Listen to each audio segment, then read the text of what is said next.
안녕하십니까, 정인태입니다. 전두환 손자 핵폭탄급 폭로 재산 환수 가능할까? 네, 이 주제로 말씀을 드리겠습니다. 네, 전두환 손자가 폭로를 했어요. 네, 그래서 조선일보에서 전하고 있는데요. 전두환 손자 현직 장교 마약 성범죄 주장 군은 사실 확인하겠다. 네, 이렇게 나오고 있고요. 이 전두환 손자이기 때문에 뭐 이런 유출되기 힘든 그러한 사진들이 지금 이렇게 나오고 있는 거죠. 네. 그 전두환 손자가 아빠가 박상아와 바람 피워서 친엄마는 암 걸렸다. 뭐 이런 내부적인 폭로까지 하고 있는 정황이고요. 네, 연희동에는 스크린 골프를 만들고 전두환 손자의 폭로, 호화 생활을 하고 있다. 뭐 이런 것들을 폭로하고 있는 그러한 모습이고요. 네, 할아버지는 학살자다. 가족들 범죄 밝히겠다. 네, 이렇게 나서고 있습니다. 네, 그래서 이 친엄마, 그리고 또 박상아 씨 어떤 그 관계, 그리고 친가하고의 관계 속에 원망이 좀 많이 섞여 있는 그러한 모습이다라는 거예요. 그래서 전두환 전 대통령에 대해서 할아버지가 학살자라고 생각한다. 나라 지킨 영웅이 아니라 범죄자일 뿐이다. 이렇게 얘기를 하고 있습니다. 아버지는 미국 시민권을 따기 위해 한국에서 서류 조작을 하고 있다. 이렇게 발언을 했다. 네, 굿모닝 경제에서 전하고 있고요. 네, 전두환 손자 박상아 이어 친모 폭로하고 윤 당선 기뻐에 정치적 발언도 이렇게 했다라는 것입니다. 네, 그래서 전두환 대통령을 민주주의의 아버지, 민주화 운동은 광주 사태, 빨갱이들의 폭동, 저에게 가르치던 분이다. 이렇게 얘기를 했다라는 것입니다. 네, 전두환 손자 주장한 전재만 와이너리 간판도 없이 요새 같다. 네, 이렇게 얘기를 하고 있어요.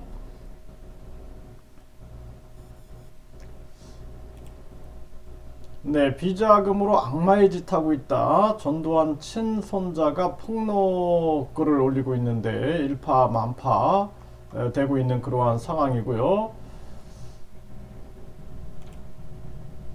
네, 전두환 손자의 폭로에 5.18 단체는 사필 규정이다. 이제라도 반성해라. 그리고 5.18 유공자회회 회장은 전두환 후손 재산 형성 과정을 조사 환수해야 한다. 이렇게 얘기를 하고 있어요. 네, 전우원 손자가 이제 전우원인데 박상아 아들 아니다. 폭로를 했고요. 네, 전두환 손자 할아버지는 학살자, 연희동 자금 금고엔 엄청난 비자금이 있다. 이렇게 얘기를 하고요. 네, 아버지는 검은 돈을 사용하고 있다. 이게 이제 환수가 과연 이제 가능할 건가? 이러한 부분들이 요즘에 또 많은 사람들이 의견을 내고 있는 그러한 정황입니다. 네, 5.18 이 상황에서 이 전두환이 뇌물 1997년 4월 내란 뇌물수수죄 혐의로 무기징역과 추징금 2,205억 원을 확정받았죠. 네, 그래서 이제 이후에 특별 사면으로 석방이 됐는데 추징금을 926억 원을 환수하지 못한 상태다라는 거죠. 네, 이러한 정황입니다. 네, 그래서 뭐 그동안 29만 원밖에 없다. 뭐 이런 얘기들을 계속 해왔죠. 네, 이 참 뭐 전두환 전 대통령 같은 경우에는 뭐 우리가 쿠데타를 일으킨 부분, 당시에 그 최규하 대통령을 끌어내리고 군부 독재를 시행한 부분, 이런 부분들은 이제 비판을 받아야 되는 거죠. 그리고 이 5.18 이 민주화 운동에 대해서도 그렇게 많은 사람들이 죽어나가고 그리고 그 이후에 너무나 많은 진실이 왜곡됐어요. 그 문제가 그 주변에 붙어 있는 권력에 아부하는 인간들 때문에 결국에는 많은 부분들이 왜곡되고 또 그 진실이 밝혀지기까지 너무나 많은 시간이 흘렀던 거죠. 그래서 대통령도 간선제로 바꿨다가 결국에는 6월 항쟁이 일어나게 되고 결국에는 이제 직선제로 바뀌는 그런 상황이 됐는데 우리 역사의 아주 어두운 측면이다라는 것입니다. 그래서 우리가 이 북한 공산당이나 중국 공산당에 대해서 단호하게 맞서야 된다.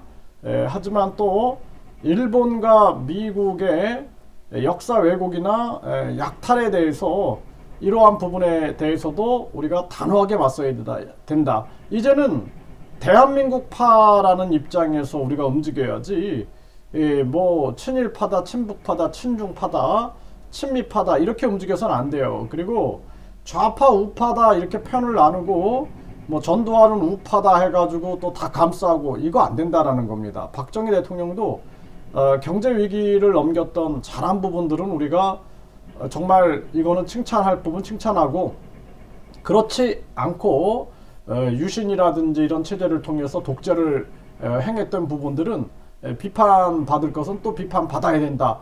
그러한 부분들을 우리가 냉철하게 판단을 해야 한다. 저는 그렇게 생각을 합니다. 그래서 우리 국민들이 이제는 좀 합리적으로 생각해야 할 필요가 있다. 그렇게 생각을 하고요. 좌파 우파 개념, 내 편, 네 편 개념이 아니라 냉철하게 비판을 해야 한다. 그래서 뭐 김대중 대통령이나 노무현 대통령도 잘한 거 있고 못한 거 있겠죠. 잘한 거 있고 못한 거 있을 때 잘한 거는 잘한 거고 못한 거는 못한 거다 라고 우리가 판단을 하는 것이 현명하다라는 거죠. 그게 우리 국민에게 도움이 되는 거예요. 그래서 전두환 이 손자가 이렇게 폭로를 했는데 뭐 이 많은 사람들은 고통을 받고 있는데 호화 생활을 하고 있다. 그러면 당연히 재산 환수 작업에 들어가야죠. 들어가고 역사를 우리가 바르게 정리하는 것이 굉장히 중요한 부분이다.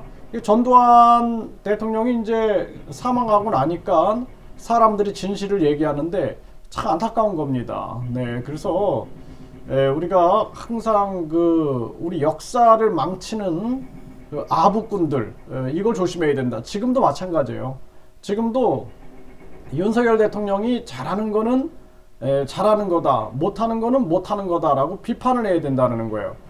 그래서 그렇지 않고 무조건 윤석열 대통령은 그냥 다 잘한다, 영웅화시키고 우상화시키고 하는 것은 망하는 길로 가는 거다라는 것을 냉철하게 우리가 판단해야 한다는 것입니다.